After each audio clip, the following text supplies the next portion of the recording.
is great to be here to see some old friends and some new volunteers. Let me know if you can hear me. I'll start with just welcome all. I'm Chris Shipper, Chair of the Community Foundation. Thank you for being here tonight.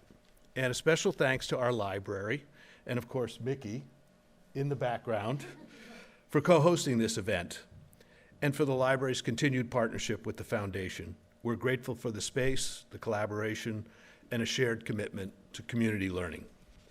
A quick note of logistics. This panel discussion will run for about 40 minutes, followed by some time for a Q&A. When the panel concludes its discussions at 7:30, we'll take a 5-minute break and then ask those of you who are participating in the grant review process to stay on for a quick volunteer kickoff session. All our other guests are invited to continue their conversations along in the lobby or out in the hallways or what have you. So thank you all for coming. At the Foundation, we believe part of our role is helping our community stay informed about the issues that affect our collective well-being, especially when those issues impact our community's most vulnerable and the nonprofit organizations that work to meet their needs. And right now, we're seeing a wave of policy changes that may do just that. Many of these policies are top in mind for all of us. We each feel the impacts of inflation at the grocery store, in our energy bills, in our medical bills, and we know what that might mean for our low-income neighbors who are already squeezed by our high cost of living. We've learned the One Big Beautiful Bill Act, or H.R. 1, will remove food and medical assistance from an estimated 36,000 Connecticut residents, leaving many without support they previously relied upon. We also see policies that fall on people who are struggling and potentially will criminalize being homeless. As these federal policies change, as the needs of our community change, local nonprofits are the ones absorbing the impact. These organizations step in when government support is reduced. They fill the gaps with the limited resources they have, and they carry the burden of interfacing directly with the people in moments of crisis.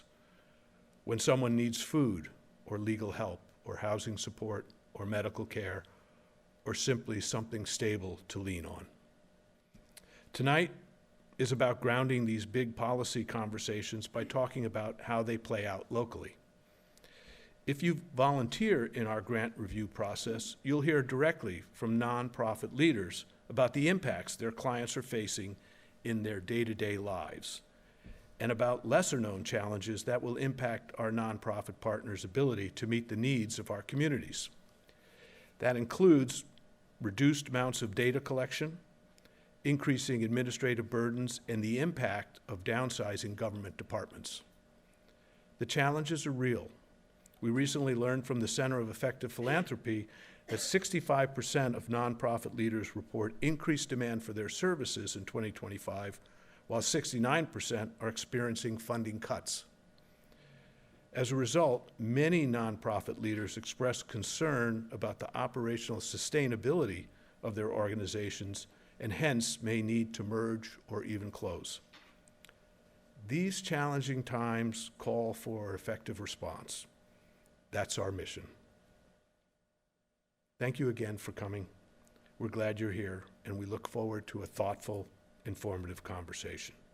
At this point, I'd like to pass the baton to Lauren Patterson, our estimable President and CEO of the Foundation, to help lead our panel discussion. Thank you all. Thanks, Chris. Welcome all. Come on in. We've got perfect front row seating available. You'll get prime Q&A seats. So as Chris mentioned, I'm Lauren Patterson. I serve as President and CEO of the Foundation. Thank you for being here tonight. See lots of friendly faces, and we're joined by a really terrific panel, veteran nonprofit leaders and speakers who can give some color to things that I think we hear about in passing in our day-to-day lives, but to give some real meat to what is going on in our communities. So thank you all for being here. We'll do quick intros. Would just love the audience to get to know you each, 30 seconds a minute, who you are and your background, and then we'll get into the conversation. So first, Michelle Conderino, CEO of Open Doors. Welcome. What should we know about you? Thank you. This is working okay. I'm Michelle. I'm actually a Connecticut resident my whole life, but I grew up in Northeast Connecticut and a lot of dairy farms and things like that.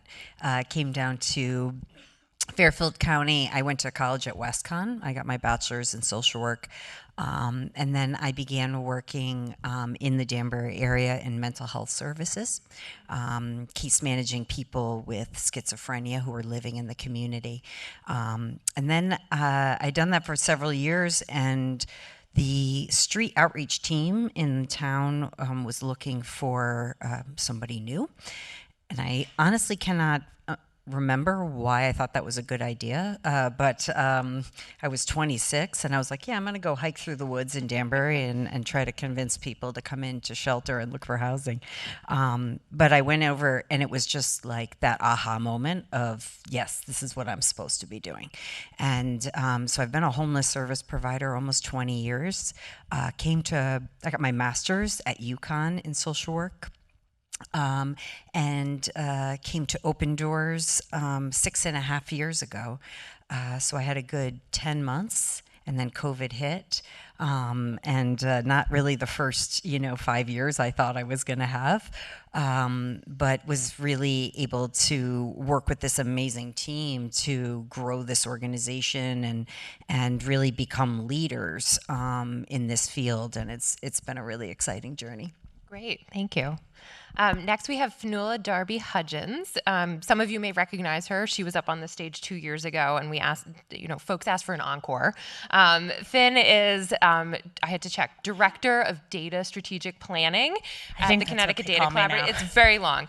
So tell us what that means and about you. Sure.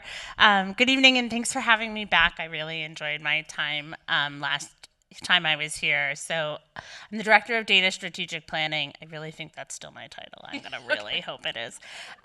Which, long story made very short, is I help nonprofit organizations get their data house in order. So often nonprofit organizations are really amazing at program work.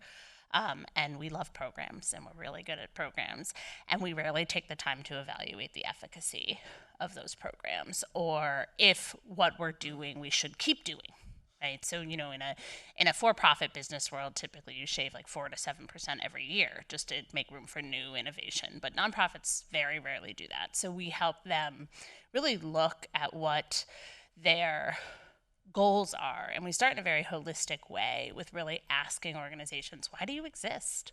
What would be missing if you didn't exist? And then helping them figure out how to measure that in a manageable way as a part of their everyday systems. I like to say that I am the curator of spreadsheets. Several of my clients I've helped reduce their spreadsheets. So I don't know if you've heard the line, I have more spreadsheets than I have programs. We try to eliminate that. That's sort of the goal there. So to date, we've served 94 organizations. The other thing that has been really interesting about being the Director of Data Strategic Planning, I was brought in to launch it and build it at the middle of 2022 with $100,000 seed money, and good luck. So we have launched it in very, very big ways, which has been very exciting. And we've supported state agencies as well as cohorts full of service sector. So we've had an affordable housing cohort, we've had a homeless service cohort come in and try to increase kind of systems level data work and management. So that has all been tremendously exciting. But another thing that has really helped me learn is that Data Strategic Planning for C2 Data, which is a statewide nonprofit committed to access to data to make informed decisions, The data strategic planning arm is our social enterprise, which means it's a profit-bearing or profit-generating area of our organization. And so last year we did 1.4 million, which allows a lot of our unfunded work, which is so important, like our youth development and our data academy. And we also we do a ton of research for the legislature because Connecticut doesn't have a research arm in the state legislature, allows all that work to be done. So kind of thinking as you're thinking about, too, the structure of nonprofits is how do they stay sustainable? And I'm now a firm believer in the social enterprise model. So just quickly prior to that, I have a graduate degree from UConn as well. I've spent a career in housing prior to CT data, and prior to that in policy. So. Great. Thank you both. So you can see we're excited to have this conversation tonight. So Michelle, let's kick it off with you. In your best summary possible, which feels like a challenge, can you start to talk us through what federal policy changes are starting to impact residents in Norwalk? You know, it's one of these. Well, I had a board retreat a couple of weeks ago, and they said, "Can you put a one-pager together of the impacts?" And I was like, "No." That would be impossible. Because it's very complex what's happening right now. There are a lot of changes, we were mentioning before, SNAP, right? I think we're all familiar with that has already started. Workforce requirements, who is eligible has changed. Medicaid is coming around the corner next year. But then there's also changes in who qualifies for housing, and there's more of those changes projected. The other thing that's really challenging is that often things are released, fought in court, retracted, then semi-re-released, but just to look at. But if they win in court, it will go live. But in the meantime, do this other thing. But if they win, then you're going to forget that other thing and do this thing. And so you spend 2-3 weeks understanding the first thing, the retracted thing, the proposed thing, and you spend all of this time, and then they were like, actually, we're just going to keep doing what we're doing. And so it's like a very distracting moment for nonprofits, and that's how people are losing benefits. They're very confused about, do I still qualify? How do I do this? Certainly whether people are documented or undocumented, if they look a certain way, they're very concerned about accessing services, going places where maybe others may assume undocumented people do go because they could get caught in those things. So sometimes it's not just about the policy change or the funding change, it's the fear of what might happen. And there's not much we can do to assure people because we don't know. And so I think there's just like a lot of confusion that's happening right now. Can you elaborate a little bit more? So say you provide a variety of services, but even just to talk about the housing piece of it, I saw you just before or just after there was that funding change at the federal level, and everyone had been working and scrambling for weeks on proposals, and then it was effectively canceled. So how is that impacting your team, your time, and the partnerships that you have? Because Connecticut's done a lot in terms of housing partnerships in Fairfield County. So how is that influencing the way that this kind of your organization internally as a system's functioning, and then in this partnership? Yeah, I think that and I should say canceled, not really canceled, postponed. Sure. So essentially what they were told was you cannot do, they released something in November saying it was January's funding. And they're like, well, that's not possible, right? So it's actually been pushed back a year. But that, so I think the state has, let's say, $19 million in dollars to house people in the experience of homelessness, right? Very specific to this population. Typically, every year we have to reapply for that money. 90% of it is guaranteed. This application said only 30% would be guaranteed. We'd have to reapply, for the rest of that money, and nationally, right? This is nationally, goes back in a pool and people apply for it. About 80 to 90% of the money that we have here in Connecticut, it goes to permanent housing. They said we could only do 30%, which would mean 5,000 households across the state would lose their housing. They would, and quite honestly, landlords will lose rent because the person doesn't lose their housing, they lose their rental payment, and now the landlord has to evict, which I'm going to say average on a 1-bedroom, that's probably going to cost $10,000 per unit because you're going to have lost rent for several months, pay for the eviction, turn the unit over.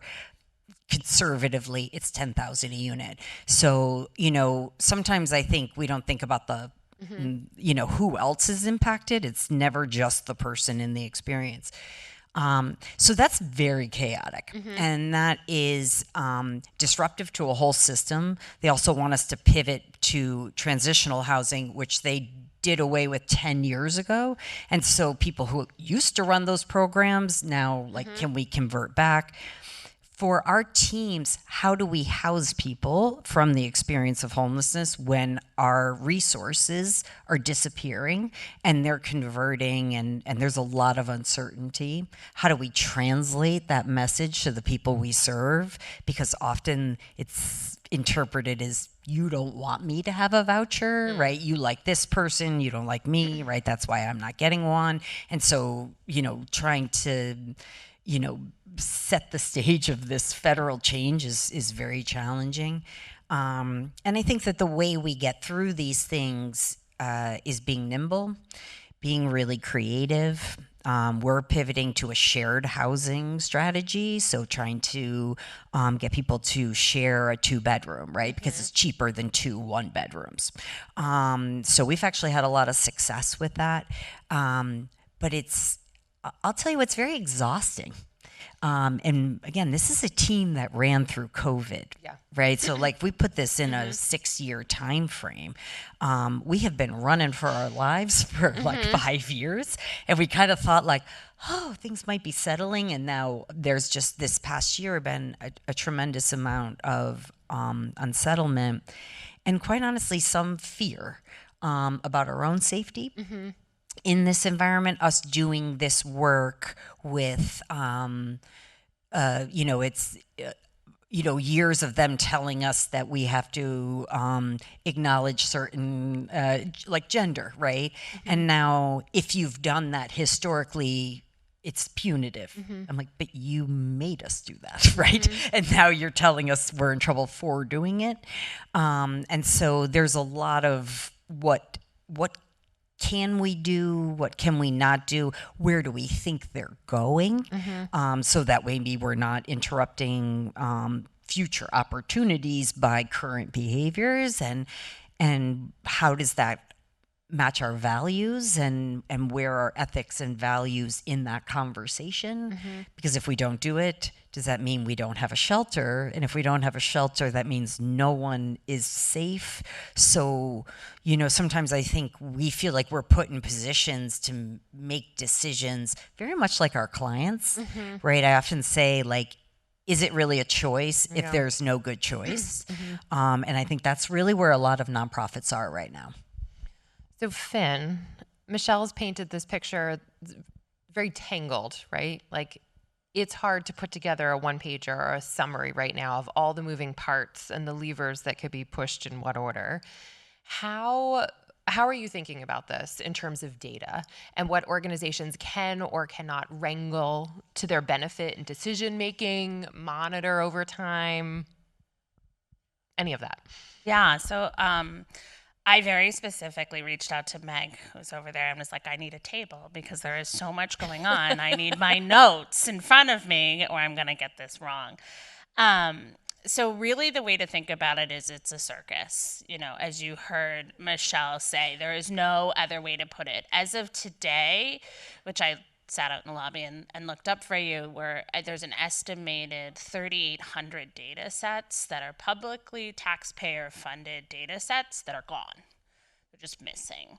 And so what this means is, and I just gifted a car to a teenager, and her first rule is if anything pops up on the dashboard, you have to call your dad. That's rule number 1. So what this means for organizations like Michelle is they're working without a dash. There is no baseline or understanding of what is happening in the world. And really, it's because if you have no data, you have no issues. So this management of information has just completely been ripped from providers to be able to be responsive. And so just to give you some ideas, so the American Community Survey no longer has a statistically significant sample. The economic reporting, like your consumer price index, is no longer valid. The economic analysis that discusses state and county and country levels of unemployment have not been produced in several months. National self-improvement hasn't been produced in several months. Farm income is gone. Department of Agriculture has discontinued food insecurity data. Department of Education did not produce their national education statistics report on time, and then when it came out 3 months late, it was missing a whole bunch of regulated required information. The CDC has stopped reporting infant and maternal health and mortality data, and so folks are flying blind, right? There's no way to be responsive to what the current need is, and we know that, for example, the chaos at HUD is impacting people experiencing poverty and people experiencing homelessness and the agencies that work to serve them. But this is also going to begin to impact your local rec departments and your local libraries, who all depend on community block development grants to operate, which are all funneled through HUD. It's going to affect school construction finance, right, and those types of progress, because the Department of Ed is no longer producing statistical numbers that are valid. And so it's really created, like, I have no better word for it other than it's a circus. And so every day, organizations like C2 Data, and then at a national level, like the Association of Public Data Users, like, we are archiving millions of rows of data just to preserve it. But the lasting impact of this, not dissimilar to COVID, is like, it's likely our 2030 survey is not going to be viable, or our census is not going to be viable, like, at all. Like, it's not going to have any statistical significance, and because of the mistrust, it's not going to have enough participants. Could we interject, Michelle? Is there one example of how this lack of data might impact you directly in Norwalk? If we recognize, right, we live in one of the most expensive places, right, that we can live in this country, and so every year I track cost of living increases, livable wage, right? What is the livable wage? Because it's important to note, like, how significant on a yearly basis that number is increasing, because that's going to influence demand, right, into our services. It's going to influence how we project out like affordable housing rates. That's actually a really great example, where we used to have a metro rate for fair markets. So Stamford, Norwalk, kind of greater. They actually eliminated that this year, and we now are in a Fairfield County rate. Well, that's great for Danbury and Bridgeport, because their rates significantly increased. Ours flatlined or decreased, and that's year one. We are likely going to see a flat line over multiple years, while Danbury and Bridgeport and that greater average level off. So what that is going to mean is, as rents continue to go up in this area, we won't be able to use housing subsidies in any units, because no one will have a unit priced at that level anymore. So it's just going to be harder and harder. Sometimes we think, like, oh, I have a voucher. The reason, if you see utilization rates of like Section 8 across the country, it's actually incredibly low, and it's often blamed on people or the system. No, there aren't enough units at that rental amount to be able to house all of the people. But if you don't know that, you just, like, it doesn't look any different to you, but it looks very different to us, and as both affordable housing providers and as people trying to get others into affordable units. Yeah, I'd love to comment on that, if that's okay. So it's an excellent example of what this administration is doing to to data and information. So Michelle explained something called fair market rents, which used to be the or metro fair market area rents, which used to be the amount that you would get in a housing subsidy. So when you lived in a really expensive area like New Canaan, your rent came higher, right? Because it was a higher market. But because the administration has decided to disintegrate high quality data and capturing housing costs on a census tract, they're now only capturing housing costs countywide, which in a state of 169 municipalities, those housing costs look drastically different. And so it makes vouchers, as Michelle was saying, almost unusable.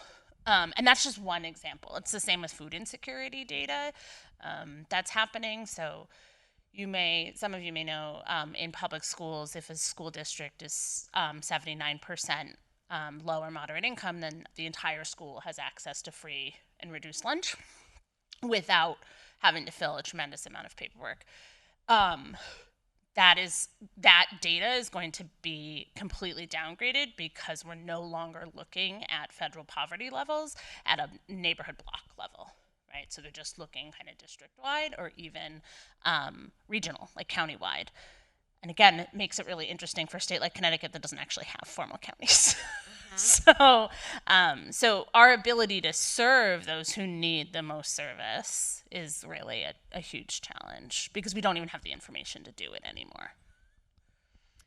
Finn, could we, I don't know if this is switching gears, but talking a little bit about how the infrastructure of government has changed, because there's implications for who you're working with, the administration of it, approach, right? Some of it is policy, some's procedure. How has that shifted in the past? Yeah, recent so history? Again, this is why I needed notes because this is really complicated. So we have, we think of the government, right, as this like et al, catch-all, but really it is a number of different distinct and separate institutions, and that's on purpose. And so the 1974 Privacy Act did that on purpose, so that if you give a whole bunch of data to Housing and Urban Development so that you can access a voucher, Homeland Security doesn't get access to that, right? That's on purpose. That has been dismantled. And so now federal agencies are being required to share their data. AGs across the country are suing them, so it's all held up in litigation. But the other thing that has happened is long-term, long-standing, like true government officials who are really career government officials, like the head of Bureau of Labor Statistics, right, who is 40 years in, they've been removed to be politically appointed positions, so they were fired and then politically appointed. And so now any reporting they do is at the whim of what their administration needs. And you've lost all the institutional knowledge. That's also happened with just mass firings, right? So we can't even, CT Data is the census.gov liaison, so we work with census.gov and then CT Data, and we're the liaison to Connecticut. And there's nobody there. There's truly nobody in the buildings anymore who are doing this work, and I'm sure you're feeling that, like managing your HUD grants. And just as, Michelle was saying with the, 10 years ago, we were really encouraged to ensure that we were, leaning into LGBTQIA data and really understanding gender and sexuality and promoting our deeper understanding of that to meet those communities' needs. We're now being told not to, and that if we do, we have, we're breaking all kinds of rules. It's the same in the data space and just the data and information space in general. Like you'll report information or you'll seek information and they're like, you can't have that. That doesn't exist. We're not doing that. So there's the lack of staff and the lack of institutional knowledge and the now dismantlement of our privacy acts is really making for a very risky environment in engagement with the federal government. And the reality is every nonprofit doing poverty work depends on federal funding. What would you say, whether it's topics we've covered already or others, would be what you would characterize as broader misconceptions about the impact of public funding changes or federal policy. And I'm thinking especially too how it shows up not just in our neighboring communities, but even in New Canaan. I think I cross paths with folks who just don't realize that some of their neighbors might be impacted by some of these policies. So question for either of you. Well, I will start, by saying, like, kind of reiterating a point that I made before about the landlords, right? We often think that when there's a funding cut, it impacts the person, we change Medicaid, right? And people don't qualify. Well, if a hospital accrues a lot of debt, right, because there is no payment for that medical treatment, and the hospital is required to provide treatment, the same way we are required to shelter people no matter what categories they're in, because it's a life-saving service, right? But if a hospital accrues all that, well, someone's going to have to pay for that, right? So that probably means all of our medical costs are going to go up. You're making such great examples about like CDBG dollars, which are community development block grants. So many decisions are made based on federal data that we don't even know about, right? We're just so used to these things coming out and we get a little bit more, get a little bit less, we don't know. Workforce development dollars are based on unemployment rates. Well, if we don't track those correctly or change the way we track them, then communities can see a decrease, right, in the ability to help people get work. And so, all of those things just continue to ripple, and then we are all impacted by that. And so, I think that, and that they're all interconnected, right? So one piece may lose funding, the other side may be fine, but they've required this half to accomplish their goals on this side. So I think that's what we're going to be seeing over the next year, because some of these funding cuts have hit, some of them are slated, and some of them, the impact just takes time to hit other places. So I think we're all going to start, when you're like, why is my gas going up? Or why are my food so expensive? Why? It always ends up in like, you cross this, track, and it started right here. And I think everything Michelle said is completely correct. Again, it's not just the people experiencing poverty who are going to be impacted by federal cuts. It's actually the workforce that serves them as well, which is an entire workforce. I mean, I have a whole graduate degree in nonprofit administration, so it is a professional workforce as well. But in addition to that, I don't know how many of you have high school kids or you've had high school kids, like all of their dual enrollment stuff that comes with like being able to take UConn credits at the high school level, that's workforce development funds that make those possible. So those types of programs, all those things that you think are kind of ancillary to like the basic needs and services, will start to go away. The other thing to keep your eye on, and I do have a like, what can we do? And so this is definitely a what can we do? The Trump administration has requested the voting records from 48 states, meaning your social security number and your address. It's a violation of federal statute, but that doesn't seem to stop this administration. And 12 states so far have handed over their voting rolls. Other states are in litigation, right? They're being actively sued by their attorney, the administration's being sued by their attorney generals. If that happens, I think you'll see a real collapse in what we understand of a trust in democracy and our civic health. Which is at a time when we need it more than ever, because if your voting information is public to an administration that's targeting residents, like you're not going to have people come vote. So that is something I would start to really consider. And if there is any place to get loud about that, it begins right in your town committees, your Democratic town committee, your Republican town committee. Like start the fight there, and then all the way up to like who our representatives are in Congress, and also representatives in swing states really important. You can still advocate to them even if you don't live in their district. So that's my what can you do? Yeah. Can I just add on to Please. that too? Because I think in Connecticut, we're going to see a lot of coverage, right? We have a lot of Connecticut laws that protect us beyond federal law. I always love to say that Connecticut's like an and then state. Like any federal law that gets passed in Connecticut's like, yeah, yeah, yeah. And also these other populations and do this other thing and add on, right? So we have a lot of protections here.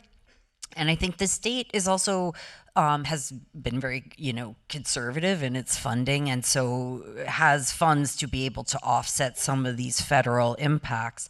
And it can lull us into a false sense of safety and security. Our neighboring states are not experiencing the same thing. And so, sometimes I think in Connecticut, we're sheltered very much from the realities of what's happening. But as you travel, right, through the country, you can see these impacts very clearly. And their impacts are, especially in our very rural areas where, that there's one hospital serving, here it's like, every town has a police department, every, fire department, all of these things. In so many of these rural communities, they don't have, they're sharing one with like a very large region. And when that loses funding, there's nothing. I mean, there's absolutely no safety, no help coming. And so, I think it's really keeping our eye on our neighbors and our fellow Americans, because, these are things that are currently massively impacting, which again, if we look at what's happening with our farmers, particularly in like the middle of the country, right? They are going bankrupt at a rate we have never seen before. And we can do bailouts and things like that, but it's disrupting the entire industry because there's nowhere for things to go. Are they going to plant the same next year? What's the impact?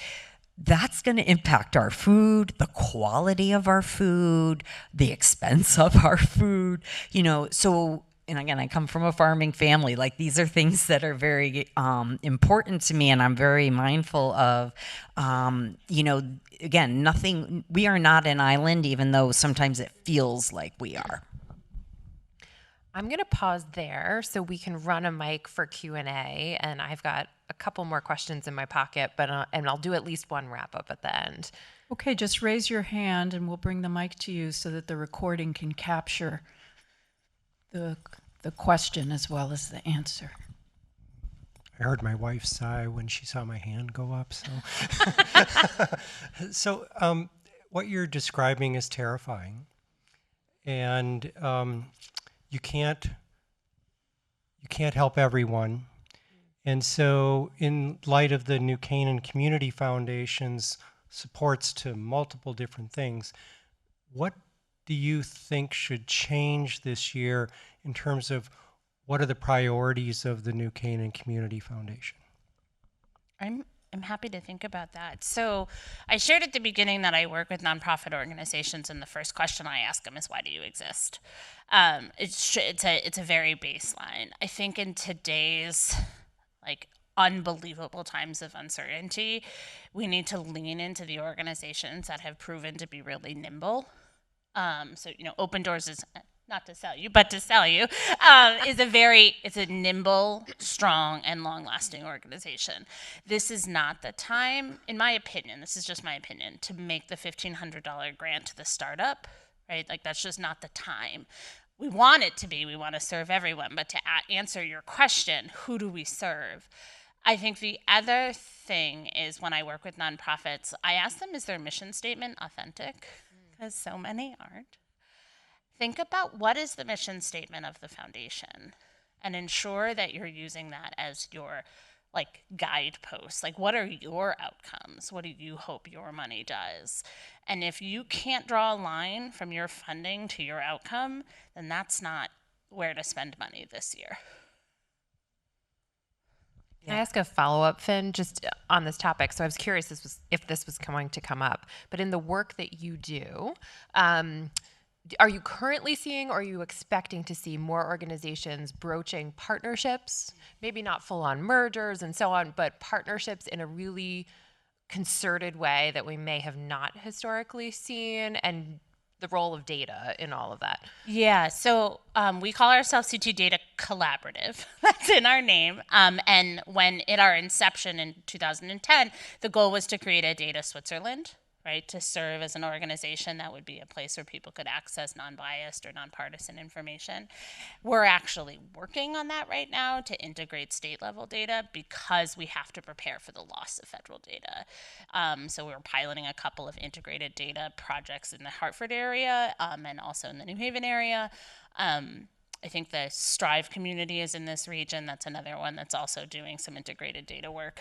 And so what they're doing is they're taking data and information from 20, 30, 40 providers, and they're linking it.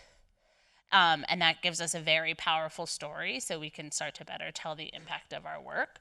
The C2C is also, there's a pretty active C2C, a child to career in this region as well, that they're also doing some integrated data. And I think that we'll see more of that work.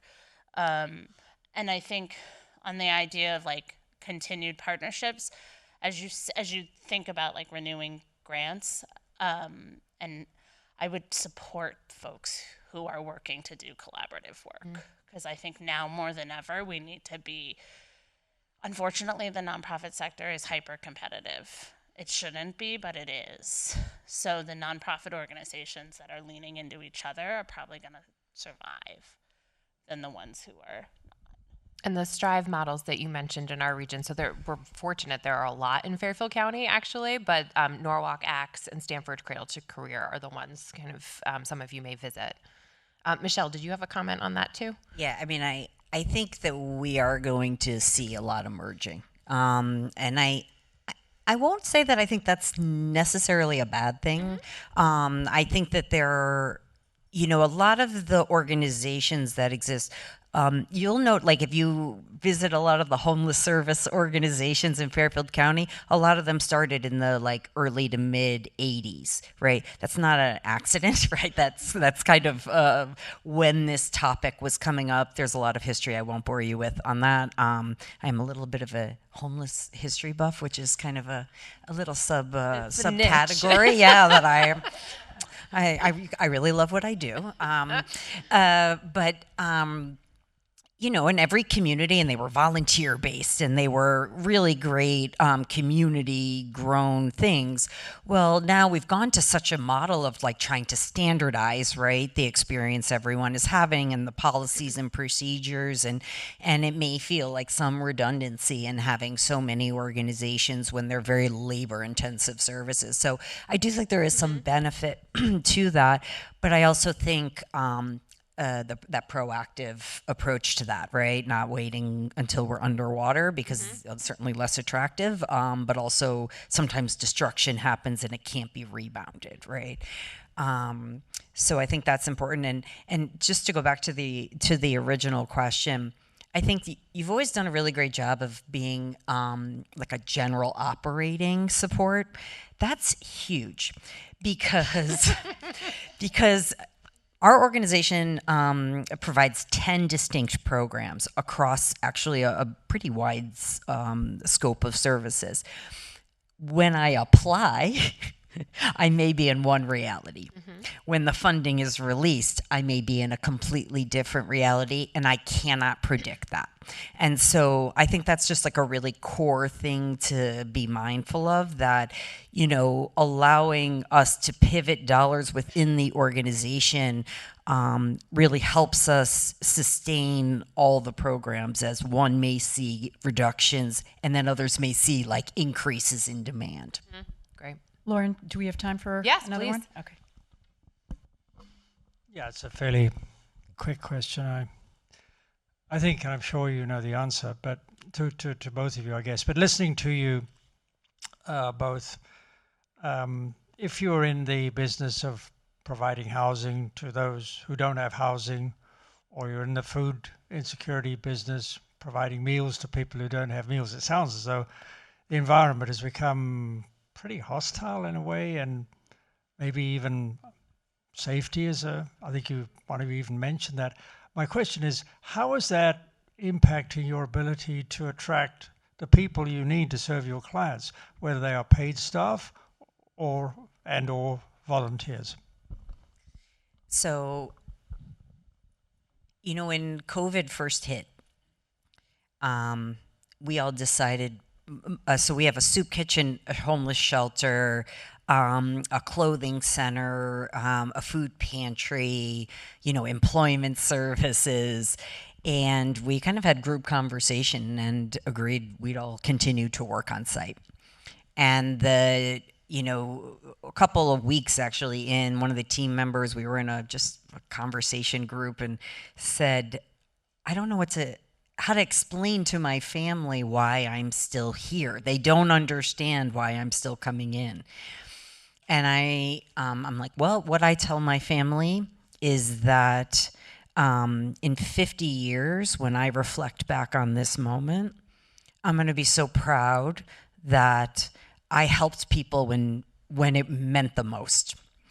That's who works in our system. So on the staff side, we didn't even really touch on what's happening with ICE. As a homeless service provider, we have ESL classes, we have the soup kitchen. These could be high target areas. We are actively discussing advanced protocols, right, for our safety. So it's not that we don't recognize that we are in a safety, like that our safety security has significantly decreased. But it's like that level of passion and belief that if we leave, then no one is here. We were talking, a few of us earlier, it's like 5 degrees outside. This past Sunday, my food program manager slept at the shelter so that way we would be able to serve food Monday morning. Because if not, people don't eat. People stayed 48 hours straight, staff, so that we would be able to shelter last weekend, because otherwise people will die.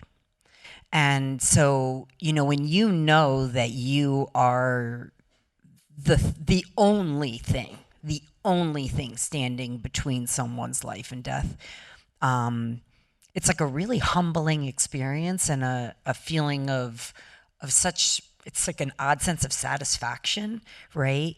That that what you do so matters. And I think that really grounds people. And I have to say, so many of the volunteers, even through COVID, we were like fighting volunteers, like, not yet, you can't come back yet, So I think that there is a real drive, but it is, I've been, again, a homeless service provider for 20 years, and I've never thought about my safety the way I do now. And I'm almost afraid of my own government. That's a weird feeling. I would add too, I think this is something that if you care about the nonprofit sector and the people who work there, we just have to keep an eye on this, even before what we're talking about in terms of policy implications and funding implications.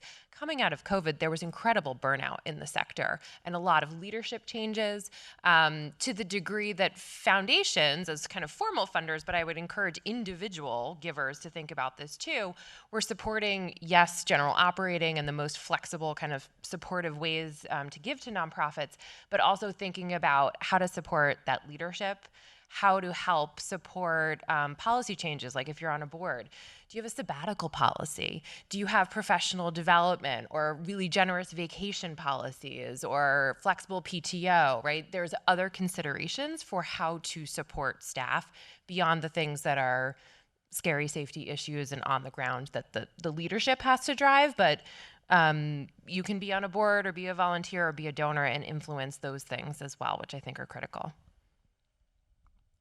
Hi there. My question is for Finn. I was here 2 years ago when you were here as well. And my question is, with this changing environment that exists, are you concerned that someone someday may say, we're shutting you down? CT data down. Oh, yeah. I mean, we think about it all the time. I mean, the security issues are not just for people doing direct service work. We implemented for the first time ever like a card entry system into our workforce. We have spent a ton of money on upgrading all of our systems to protect client data. Yes, absolutely. I think we're all at risk. My other concern in that safety space is all of the other people who hold data. So we're just looking for weak points at this point. Like, this administration is just looking for weak points to access information. And that's everybody from, like, think about how much data Target has on you, right?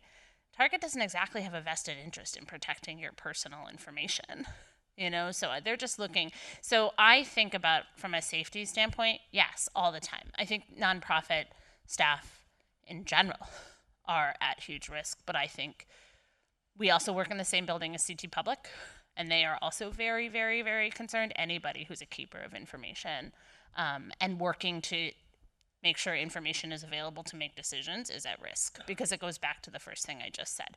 If there is no information, there is no problems. Can we have one more? Or do we? Okay. Yeah, this is a question for Finn. Probably a very unfair question, so I apologize. I'm just curious, on an overall basis, on the data, how much of the data overall is being lost in the last year, and how much of it do you think, through state efforts, through community efforts, will be able to be clawed back over time? Are we down 50% in data? We'll maybe get back 30%, so we'll ultimately be down 20%. Again, I realize it's unfair. I'm just curious the magnitude of the problem from your standpoint. It's not an unfair question. So you're trying to measure the scope. I love it. Going back to like the circus and the chaos, some of it is we just have no idea. So, 2 months ago, it was, well, I don't care about agriculture and food information at all. So food insecurity data is basically non-existent at this point. It's not being produced, so there's no clawing back. Next month, he could start to care about, I don't know, something else. Pick another topic, right? And so then that information will disappear. There is a network of Association of Public Data Users. ADPU is a really good website to sign up for their newsletter if you're kind of interested in following this problem. They're preserving as much as they can, but the reality is that if no one's creating it, then the magnitude is high. I would say at least 50% at this point is being lost, at least. And I think so much we won't get back. It takes 10 years to prepare for a census. So we already know our 2030 census is not going to be valid. So this is a decades-long problem. ADPU, the Association of Public Data Users. Really good newsletter. And there was 2 others I have for you as well. Resources, give them to us. So the other one to follow is federaldataforum.org. And they're trying to track what's lost, like every day. They're doing their best work.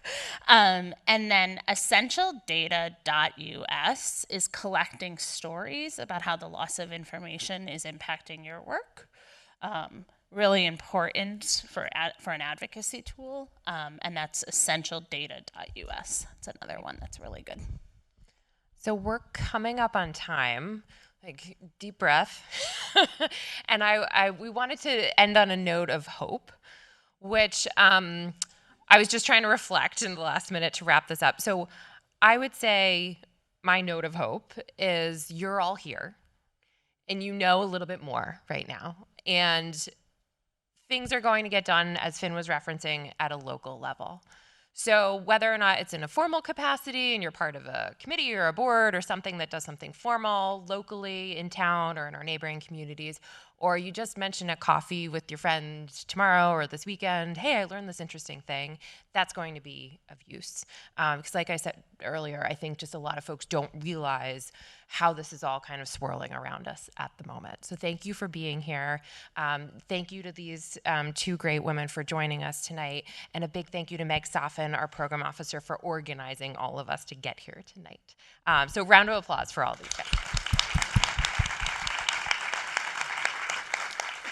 And as Chris mentioned, we'll take a quick kind of 2-3 minute break to switch gears for volunteer orientation.